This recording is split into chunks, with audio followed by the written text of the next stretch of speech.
Vishnupad Paramahamsa Parivrajagacharya Stotar Sarasri Srimad A.C. Bhaktivedanta Swami Prabhupada Ki Jai, Srimad-Bhagavatam Ki Jai, Samaveta Bhakta Vrinda Ki Jai, Gaura Premanande, Hari Hari Hari Bo. Nama Om Vishnu Padaya Krishna Preshtaya Bhutale Srimate Bhaktivedanta Swami Iti Namane Namaste Saraswati Devi Gauravani Pachayana Nivashesha Shanyaradi Pastor. Hey Kunja, हाथ धो लो और मुंह पर लगा दिया नहीं.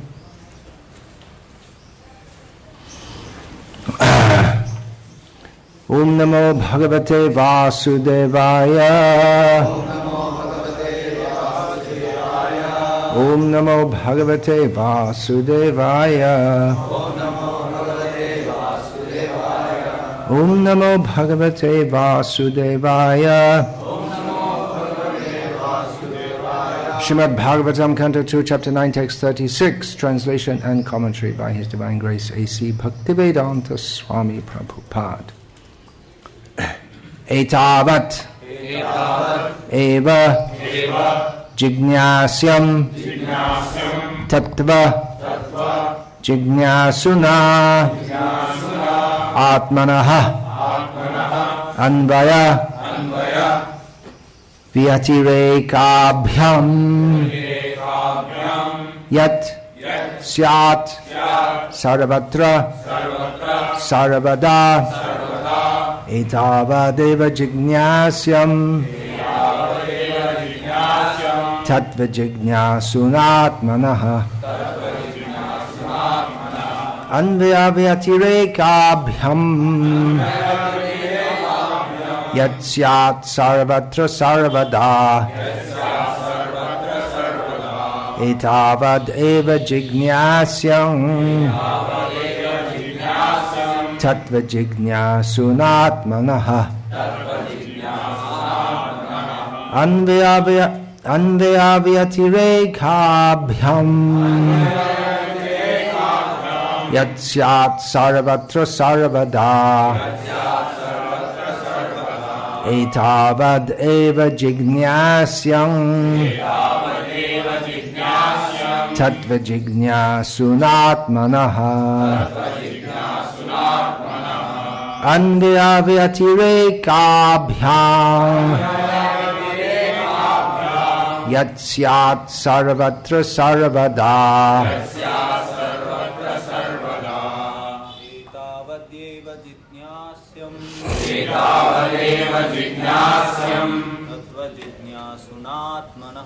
tattva jignasunatmanaha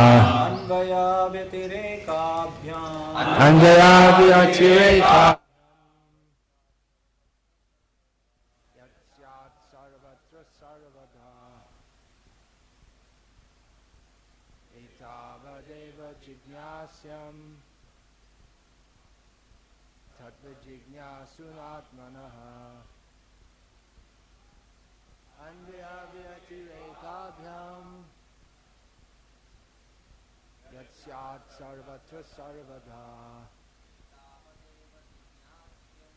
etavadeva jignasyam tattva jignasunatmanaha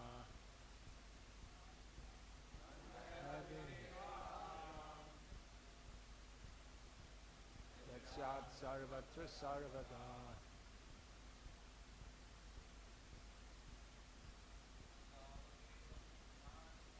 etavadeva jignasyam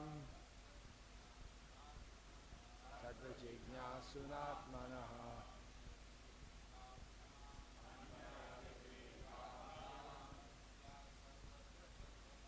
yat syat sarvatra sarvada etavadeva jignasyam tattva jignasunatmanaha anvaya vyatirekabhyam yat syat sarvatra sarvada Etavat. Up to this. Eva. Certainly.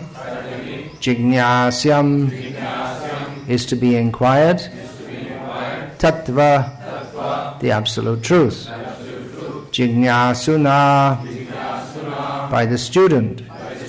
Atmanaha, of the self. Anvaya, directly. Vyatirekabhyam, indirectly. Yat, whatever. Syat, it may be. Sarvatra, in all space and time. Sarvada, in all circumstances. There's going to be translation. Telugu is going on. Hindi. I don't see him. I see the listeners. He's gone away. Okay. Translation. A person who is searching after the Supreme Absolute Truth, the personality of Godhead, most... Oh, there's an old edition. It says, it's a spelling mistake here. It should be must certainly, but it's written here most certainly. A person who is searching after the Supreme Absolute Truth, the personality of Godhead, must certainly search for it up to this, in all circumstances, in all space and time, and both directly and indirectly. I'll just check that. 2936.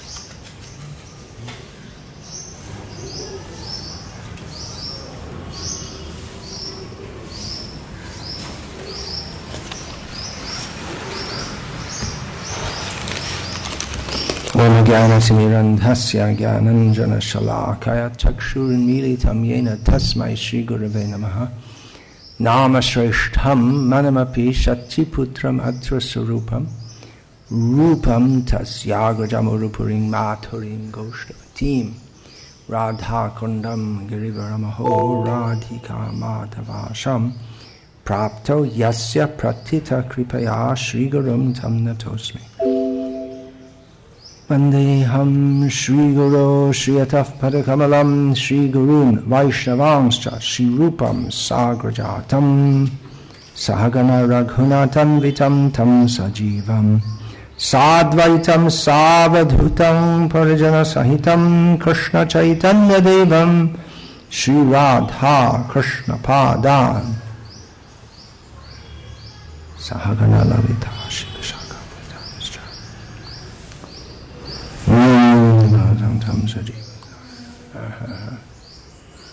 Hare Krishna, Hare Krishna, Krishna Krishna, Hare Hare Rama, Hare Rama, Ram Ram, Hare Hare.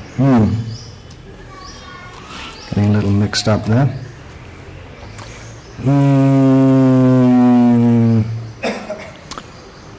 I'm reading this verse because yesterday I was reading from the purport, and I'll continue to read from the purport of this. It's a very long purport, and even the extract that I've extracted is quite long, but there's so many important points there. Continuing the theme that bhakti is independent.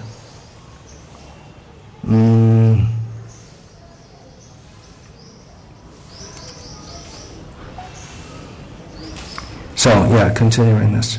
Attraction for material enjoyment cannot act upon a pure devotee of the Lord.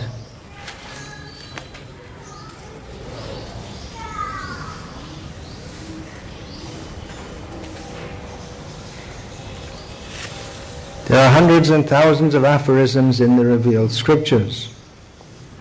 Atmaramaschcha munayaha. Even the self-realized souls are also attracted by the transcendental loving service of the Lord.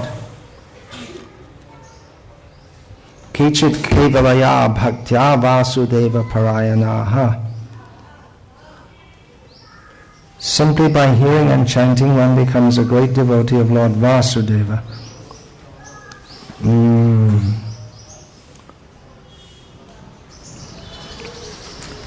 that seems there's something missing or mixed up here, because that's not a translation of Kechid Kevalaya Bhaktya. This was all retyped in the latest edition, so there may be some things got left out, it seems.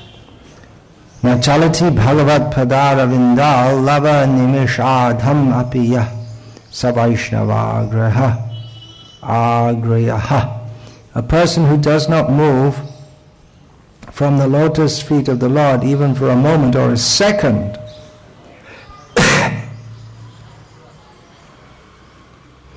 is to be considered the greatest of all Vaishnavas.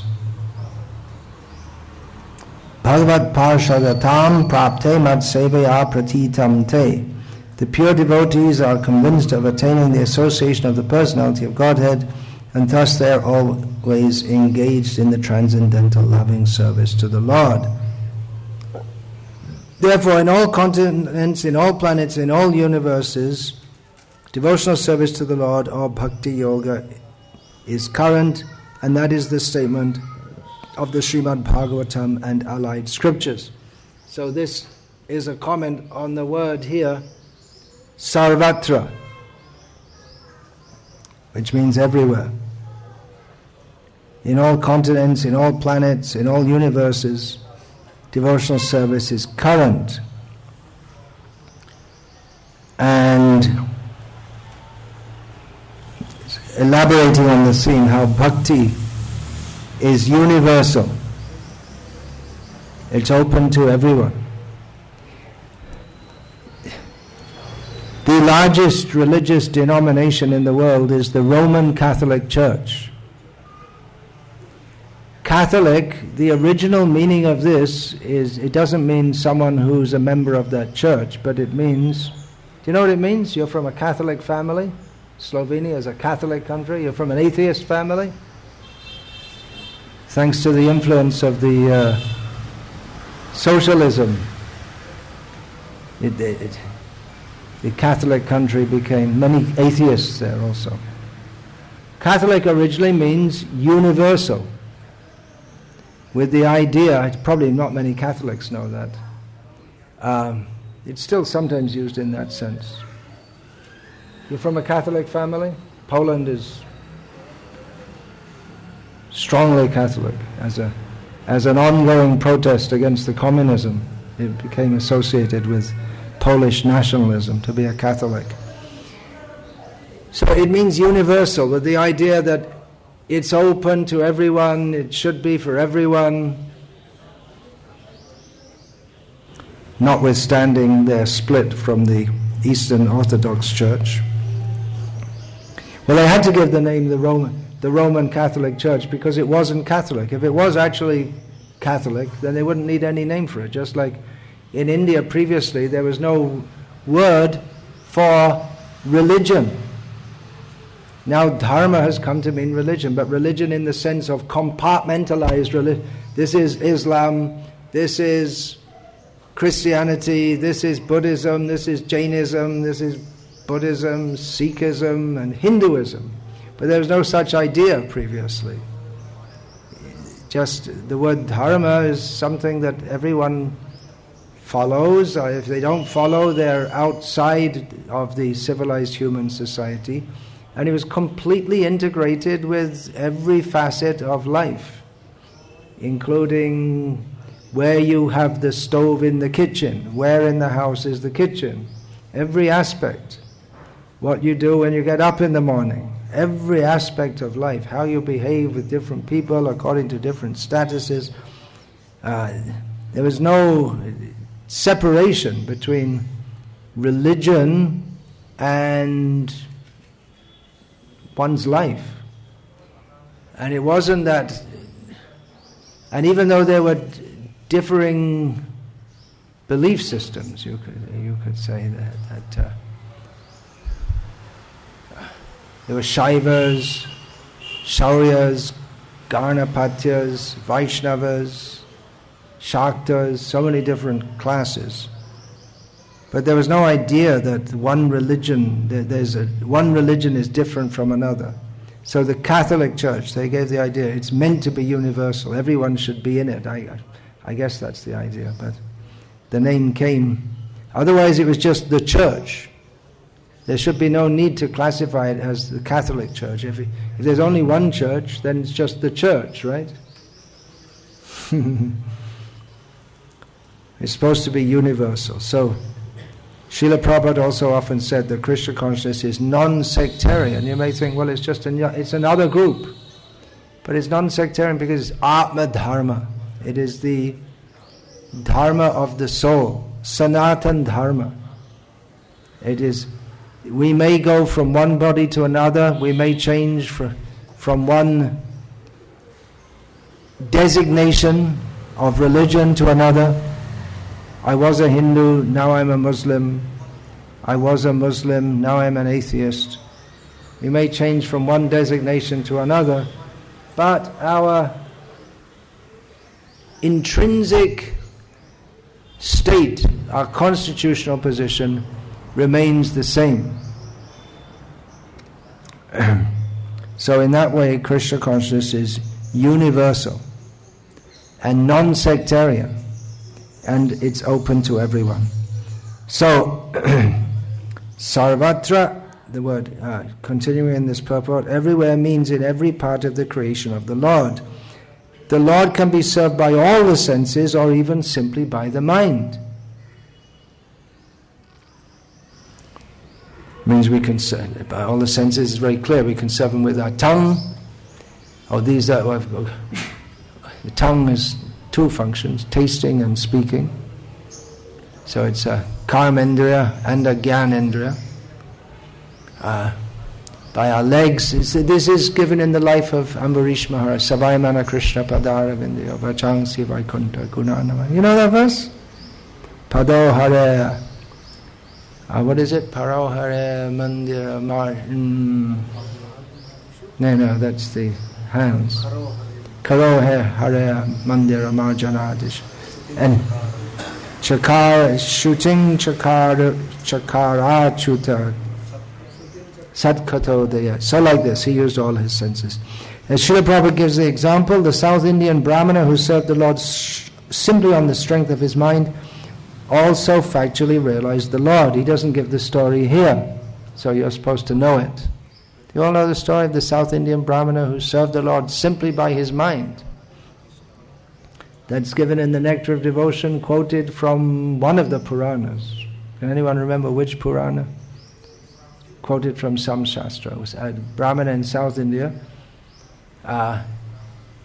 He was very poor, but he wanted to serve the Lord very nicely. He used to go to the temples and see the Lord being served very nicely. So, in one meeting, he heard, meeting means discussion of Krishna consciousness. He heard it said that one can serve the Lord in the mind, and it's just as good as serving Him with physical paraphernalia. So he used to do this. I believe it said he sat on the bank of the Godavari, and he used to meditate. And in your meditation, there's no limit to how opulently you can serve the Lord. So he had all the best paraphernalia, all gold and silver and jeweled paraphernalia for worshipping the Lord, and he did this for many years, serving the Lord with great opulence in his mind. When he came out of his meditation, it was back to being a poor Brahmana with nothing. But in his meditation, he served the Lord with so much opulence. One day, deep in meditation, he cooked sweet rice for the Lord. But as he was about to offer it, he thought, oh, it's too hot. It'll burn his tongue. So he just tested it with his finger. Oh, he found it was so hot. Yeah. Then his meditation was so intense that his meditation broke from the heat. He felt it as real. And then he found his finger had become burned by the heat of the sweet rice. Meanwhile in Vaikuntha, Vaikuntanath he started laughing. And his wife, Lakshmi, she said, "What are you laughing about?" So he didn't answer. He went down to the bank of the Godavari, picked up the Brahmana and brought him back to Vaikuntha. So that's the story Prabhupada is alluding to here. So, continuing this purport, success is guaranteed for a devotee who fully engages any one of his senses in the mode of devotional service. That's a line you can remember, key line. Success is guaranteed for a devotee who fully engages any one of his senses in the mode of devotional service. The Lord can be... This is again the Sarvatra, Sarvada, yeah, always and everywhere. So Srila Prabhupada is now bringing in the point that in all ways also, it's not stated here but it's understood.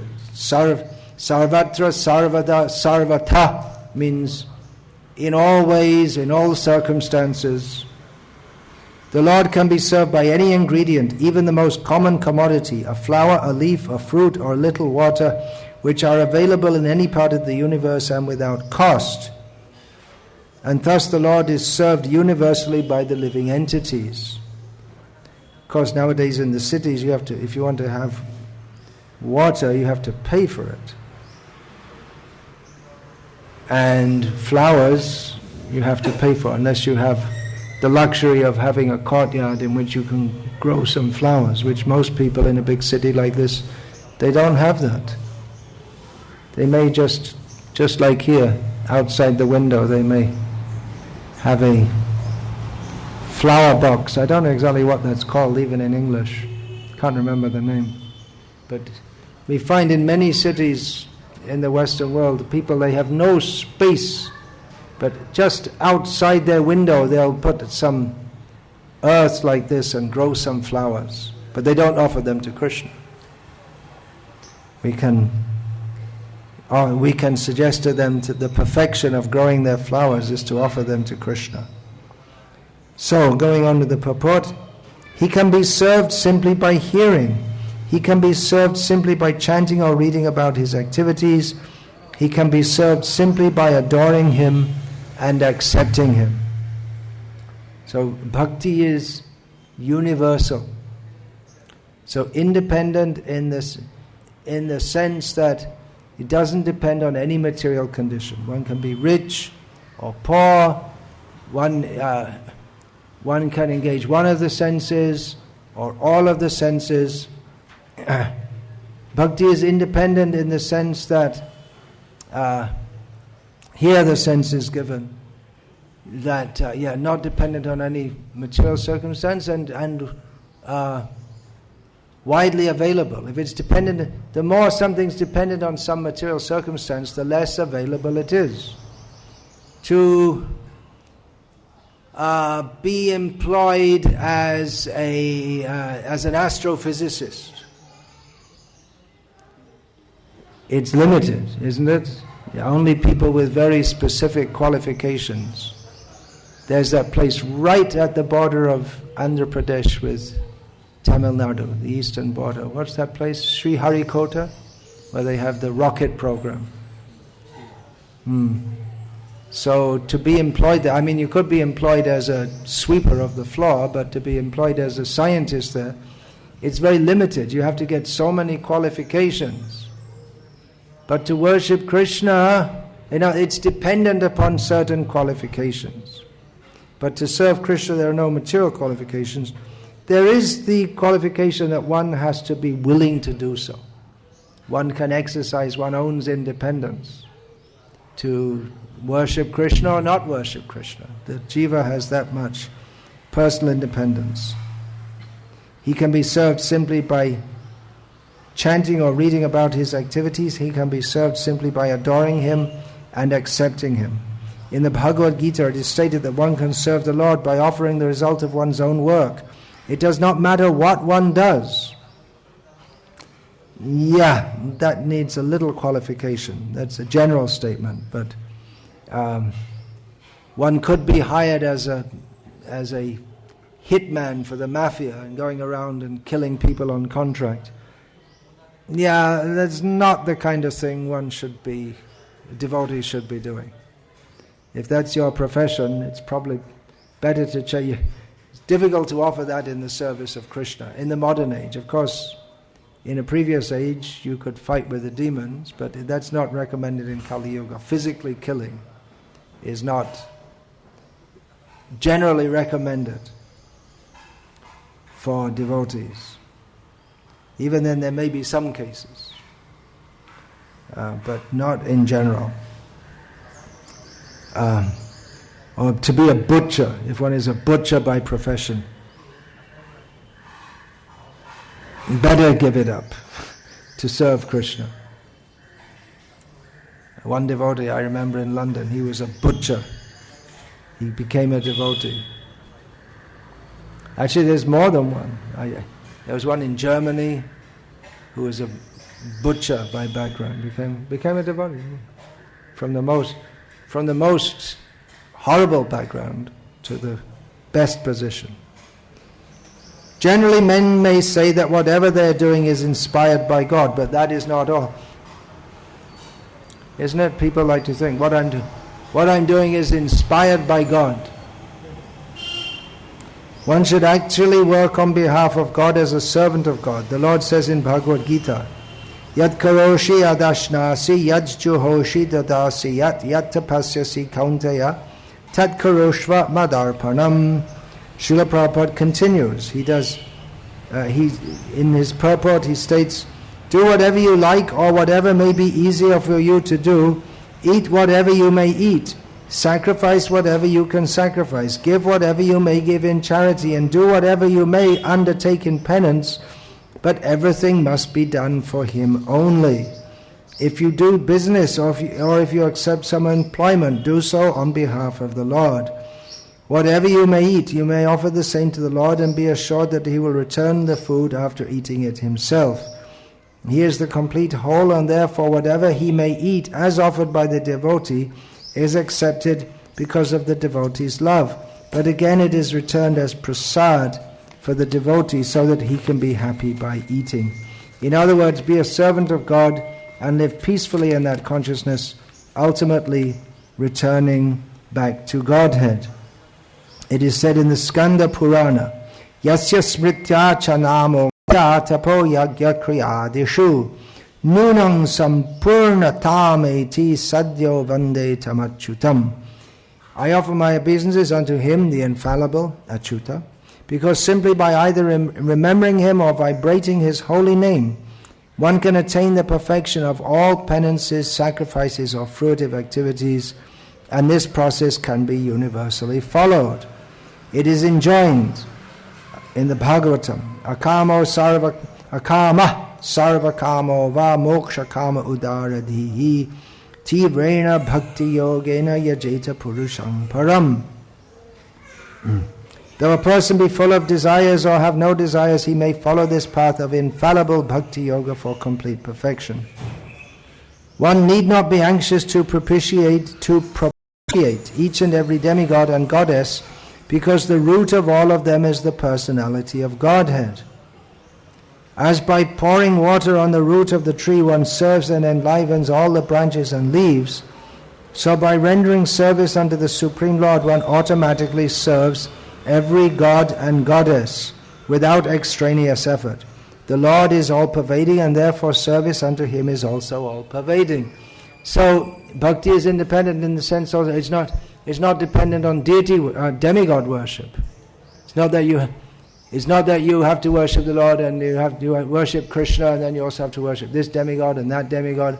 Rather, Vishnu bhakti is so independent that demigod worship is not required, and it's also not even desirable, because generally we think the demigods, they'll give the result of our work, but the demigods are completely incapable in the matter of bhakti.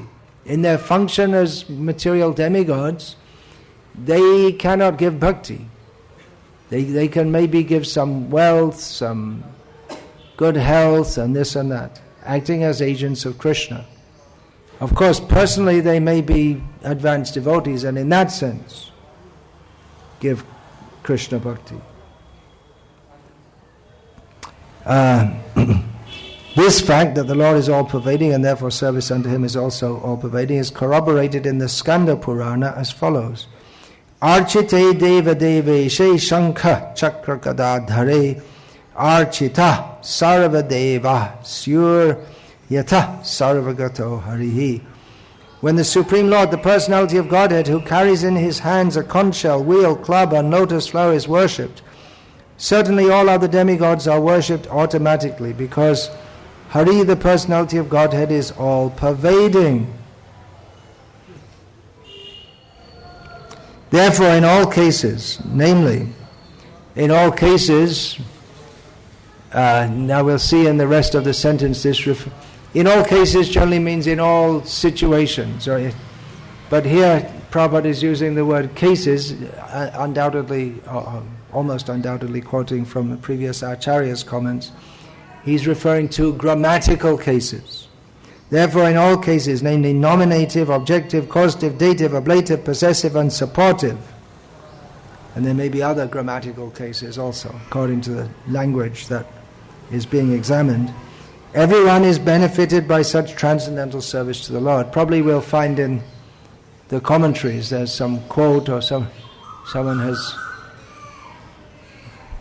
written like that. Yataha, yasmat, and there's so many different cases. Yat. The man who worships the Lord himself who is worshipped, the cause for which the Lord is worshipped, the source of supply, the place where such worship is done, etc. Everything is benefited by such an action. So everything becomes auspicious. Again, remember the main theme here, bhakti is independent. So this leads us into so many different related themes, such that generally a brahmana is considered auspicious. But if he's not a devotee of the Lord, so someone may call a brahmana to feed him, to offer some cloth or something like this. But someone who's from a very low family and who's a Vaishnav, they're actually much more purifying. Viprad vishadaguna yuta ravindana bapada ravinda vimukat swapachan varishta manye tvadarpita mano vachane hitarta pranan punati.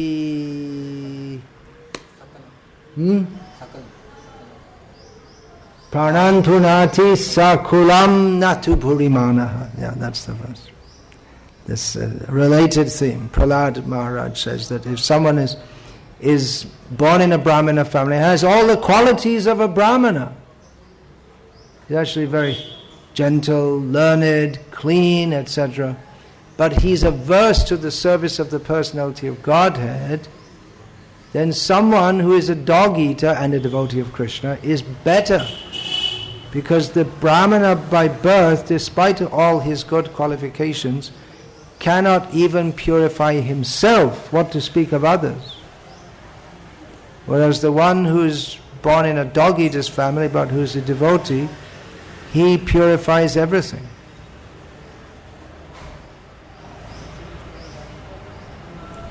Even during the annihilation of the material world, the process of bhakti yoga can be applied.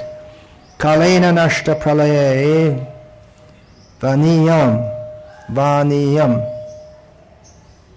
The Lord is worshipped in devastation because He protects the Vedas from being annihilated.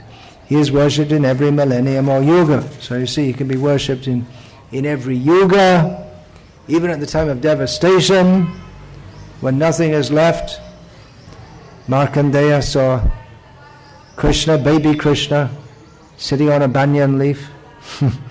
So Markandeya was there to worship Him. As it is said in Srimad-Bhagavatam, Canto 12, Chapter 3, Text 52, Krite yadhyayato vishnam traitayang yajyato makhaihi dwapare parichayayang kalo tadhari kirtanat. No translation is given. It's a well-known verse. So this is giving another sense of sarvada. Sarvada, at all times. So it means it can be maybe worshipped in the morning, the noon, or the evening, or the night. At all times. It may be one in the time of one's life, in childhood, in youth, in manhood, in old age, and also in different times means in different yugas.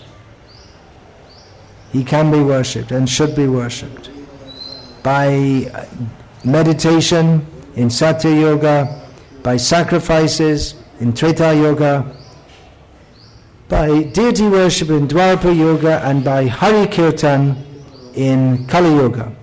In the Vishnu Purana it is written, Sahanistan mahach chidram samoha sacha vibhramaha yanmohurtang shanam vapi vasudevam nachintayet. If even for a moment remembrance of Vasudeva, the Supreme Personality of Godhead, is missed, that is the greatest loss, that is the greatest illusion, and that is the greatest anomaly. So we find if someone has his house robbed, they feel, so disturbed. Or someone has business losses. My shares just plummeted. Now I was rich yesterday, today I'm poor. Because my shares just lost all their... Oh, terrible, I lost everything. Or accident, all the members of my family were killed. I remember when I was a kid at school, there's one boy at school, all his family went in a car. For some reason he didn't go with them. They were going on holiday or something. They all got killed in a car crash. So he was just left. So distraught. But worse than that, we're having the news every day. So many people bombed in Syria, killed. The worst news, bad news. News generally means bad news, isn't it? In the newspapers. It's hardly ever good news. It's all bad news. So-and-so didn't think of Krishna for one moment. Terrible! Disaster! Have an emergency meeting of the United Nations. But no one thinks of Krishna even for a moment. Hardly. By the mercy of Srila Prabhupada, all of us, at least sometimes, think of Krishna. We have the sadhana program, so we're supposed to think of Krishna. But it's a terrible, worse disaster than famines and droughts, not thinking of Krishna. But we're so used to it, we think it's normal. That's why preaching Krishna consciousness, it's much more valuable than feeding poor people, opening hospitals and schools, because it addresses a much greater problem. Continuing the purport. The Lord can be worshipped in all stages of life. For instance, even in the wombs of their mothers, Maharaj Prahlad and Maharaj Parikshit worshipped the Lord. Get a good start in life, from the very beginning. Your wife is reciting Bhagavatam, is it? Baby should be awakened to consciousness by now. Even in his very childhood, at the age of only 5 years, Dhruva Maharaj worshipped the Lord. Even in full youth, Maharaj Ambarish worshipped the Lord. And even at the last stage of his frustration and old age, Maharaj Dhritarashtra worshipped the Lord. They're all kings, they're all Maharajas. Ajamil worshipped the Lord even at the point of death, and Chitraketu worshipped the Lord even in heaven and hell. Okay, now I'm going to take a detour from this purport and quote a verse which is cited in Rupa Goswami's Padyavali and also twice in Lochan Das Thakur's Chaitanya Mangal, which speaks of how just like Prahlad and Parikshit, and they from the very beginning of life, and then Ajamil when he was practically dead, Chitraketu, he was in heaven and he was sent to to the hellish condition of being a demon. He continued to worship the Lord. So in this regard, there is this very nice verse cited by Rupa Goswami. It's an unusual meter. Let's see. Vyadhasya charanang dhruvasya chavayo vidya gajendrasya ka kubjaya kim unama rupam adhikam kim tatsudamno dhanam vangsa ko vidurasya yadava paterugrasya king paurusham bhaktya tushyati kevalang nachagunair bhakti priyo madhava. So, what was the hunter's piety? Is given the name of a hunter called Dharma.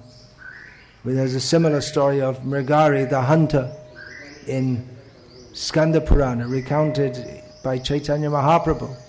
He was a hunter. He lived by killing animals. So what piety did he have? What's the answer? Zero.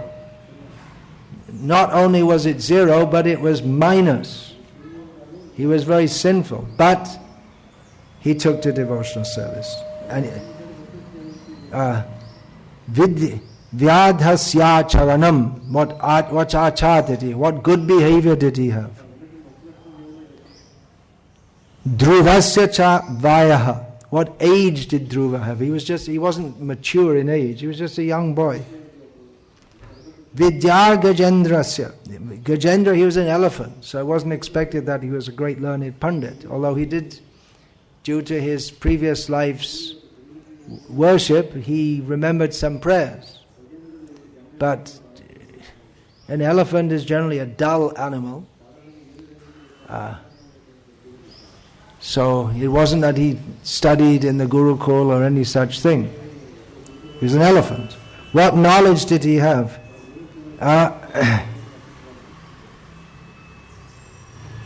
Kubjaya kim unama rupa madikam. Kubja, what name, what beauty did she have? She wasn't very beautiful. A hunchback woman will be difficult to get married. Maybe married to a hunchback man. And what name did she have? It seemed that she didn't have very good reputation either. Then Sudama Dhanam, what wealth did Sudama have? And again the answer is pretty much nothing. If you go to see even taking Krishna as the king of Dwaraka, not the Supreme Lord, then if you bring him some grains of chipped rice, that's all you have to offer him. It means you really don't have anything, and that's also just begged. So he didn't have wealth. What aristocracy did Vidura have? He was born of a maidservant by a proxy father. Proxy father was Vyasa, but he was born of a maidservant. Then Ugrasena, what manliness did he have? He was imprisoned he was at the whim of his own son. So he was a Kshatriya, but he wasn't up to the job. So the conclusion is Bhaktya Tushyati Kevalang Nachagunaya Bhakti Priyo Madhava.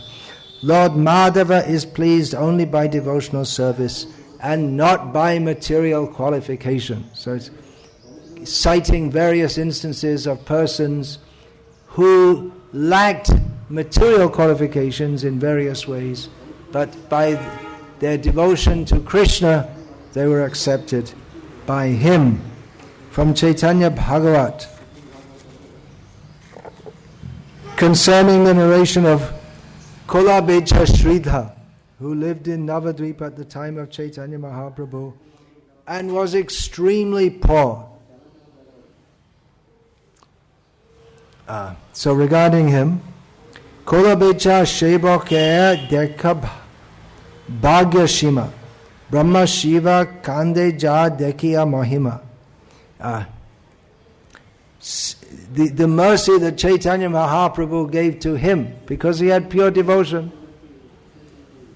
Even though Chaitanya Mahaprabhu offered him all the opulence in the world, but he refused it. He said, I'm quite happy as I am. What do I need? Because even though he was just selling bananas, banana leaves, which in Bengal grow everywhere, even if you don't plant them, they just grow everywhere. He won't make much of a business selling bananas and banana leaf cups and things like this. And some vegetables and this and that. And even then he spent half of his income on worship of the Ganga. And he lived in a ramshackle hut. And he had an iron pot for drinking, which iron is cheapest and worst. And that also was broken. So he was extremely poor. And Chaitanya Mahaprabhu, Nimai Pandit used to come to him every day and practically by force take his goods, his vegetables. He said, I'm a Brahmin, I'll take it. I said, what could he say? Well, I also have to do my dharma, I have to make some income also. But Chaitanya Mahaprabhu, Nimai Pandit would say, actually I think you're cheating, you have a lot of hidden wealth and you're just pretending to be poor. So in this way he would tease this Sridhara. And then when Nimai showed his Shakta Prahar Prakash, for 21 hours he sat on the throne of Vishnu in the house of Srivas and showed his opulence as the Supreme Lord. And all the devotees were called one by one. And then he showed to Sridhar, see, I'm the Supreme Lord, now you can take from me any opulence you want. What do you want? He said, no, I don't want anything. I just want that rascal Brahmin boy will keep on coming and stealing my vegetables. That's all I ask for. So seeing this, the devotees, they became amazed at the good fortune that he had such an attitude. And in this regard, Vrindavan Das Thakur states in Chaitanya Bhagavat, Dhane jane panditye krishnere nahi pai. By wealth, by power, position, followers, by learning, one cannot attain Krishna. Oh, there's a mistake there.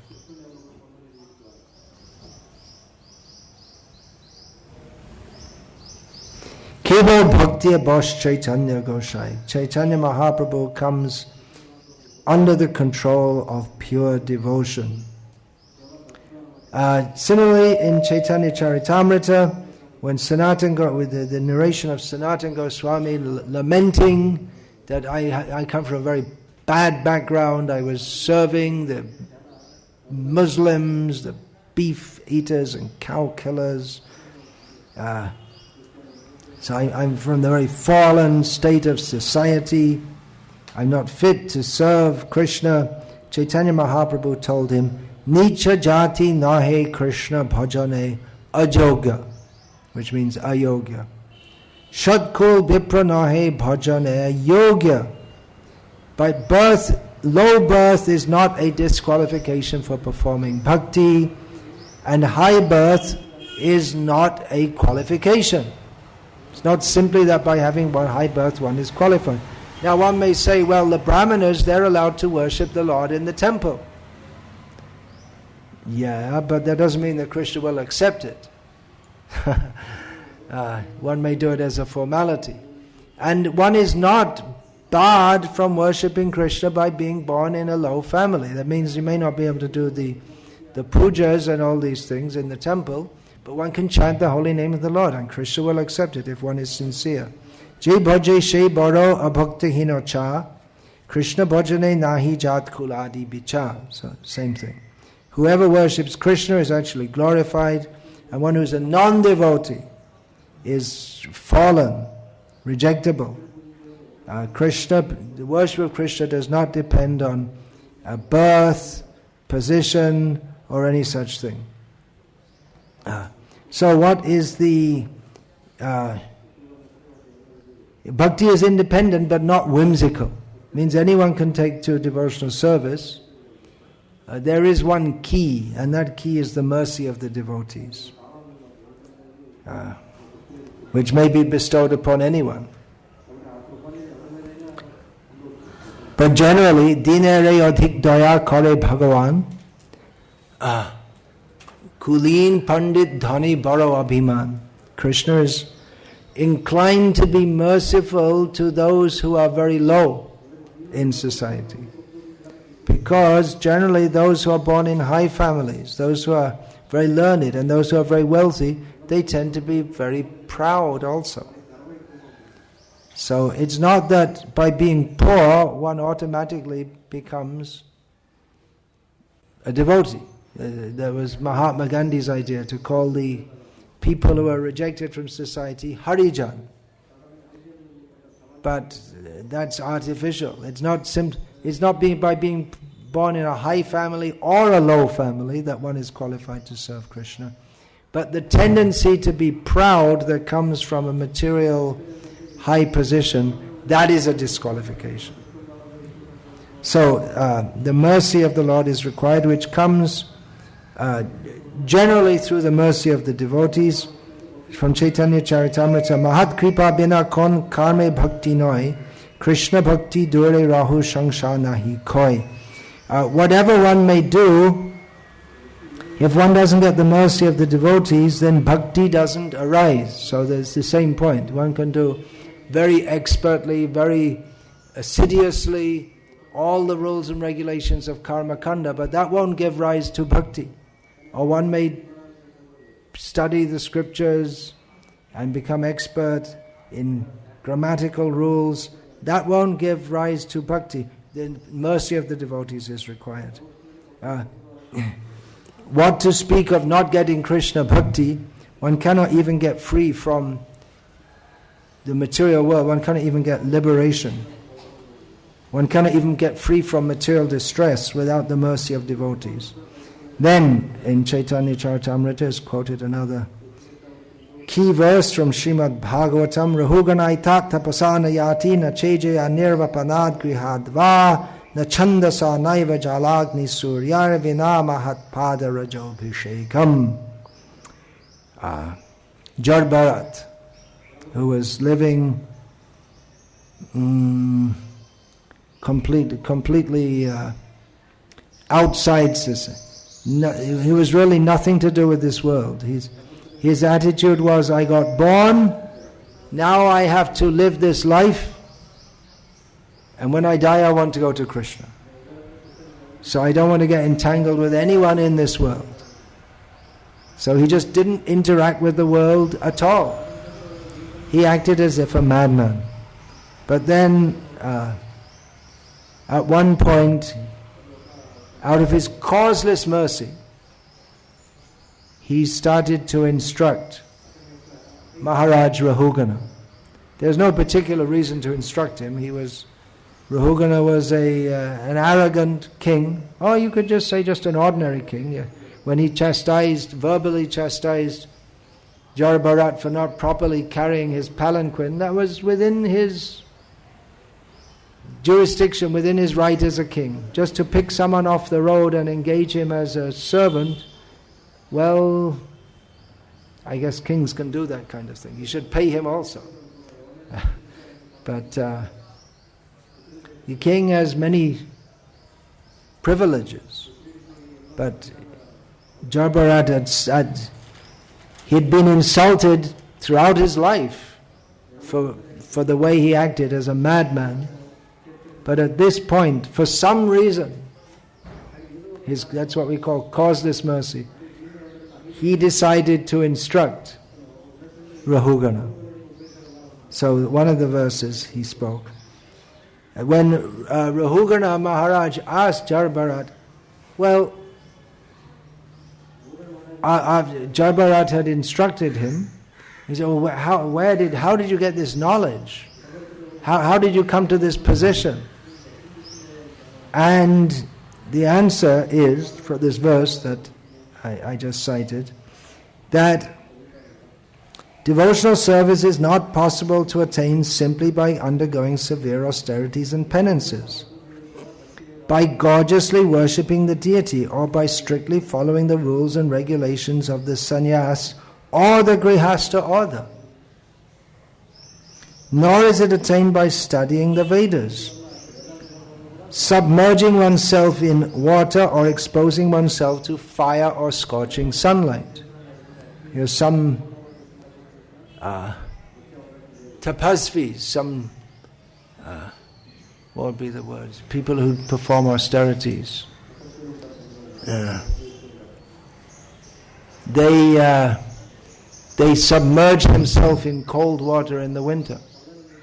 And in the summer, they sit in the sun in the midday with fires lit all around them, so that extremely hot, and in the winter extremely cold. But Jadbharat says one cannot attain this state by any of these means. One has to, Srila Prabhupada translates this, taking upon one's head the dust from the lotus feet of a pure devotee.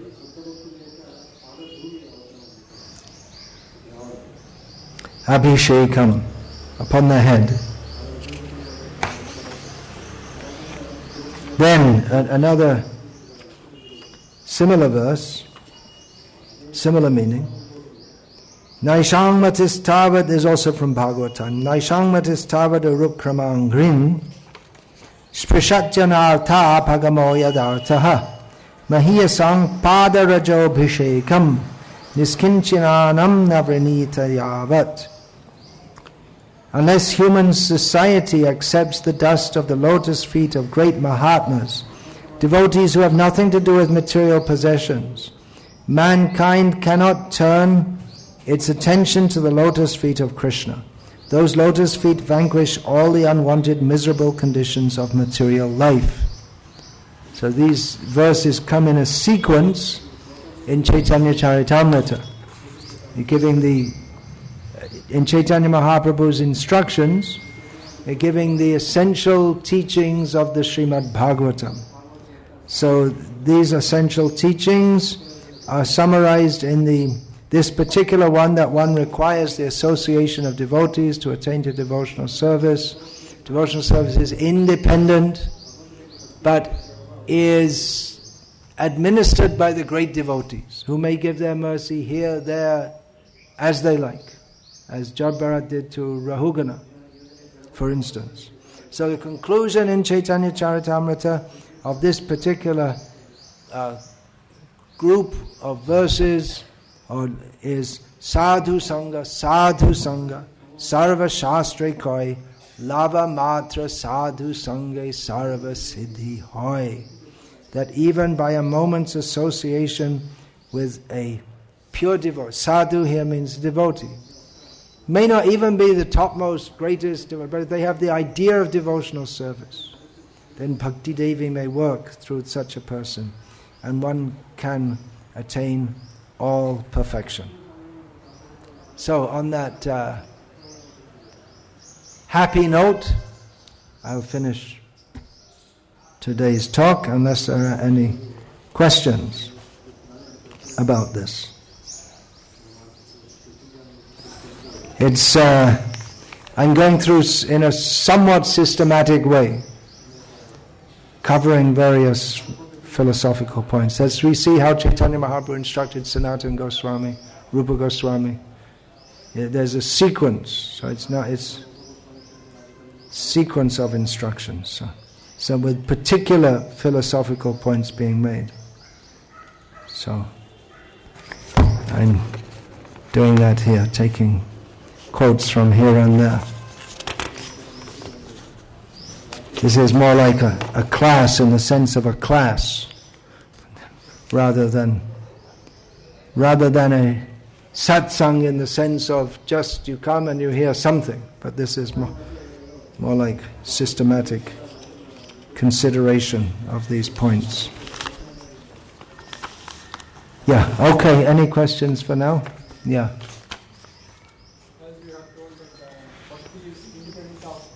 demigod worship. Like Lord Shiva, we see in India,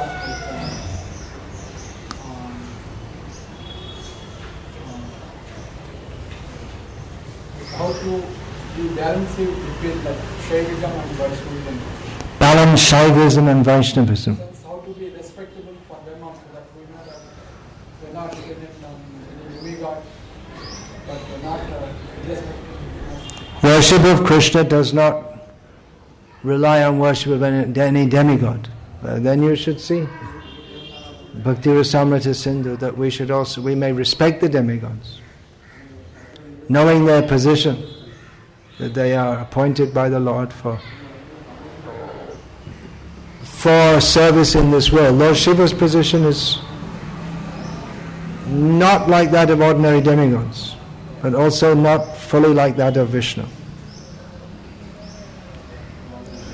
This is a common question, usually asked by newcomers.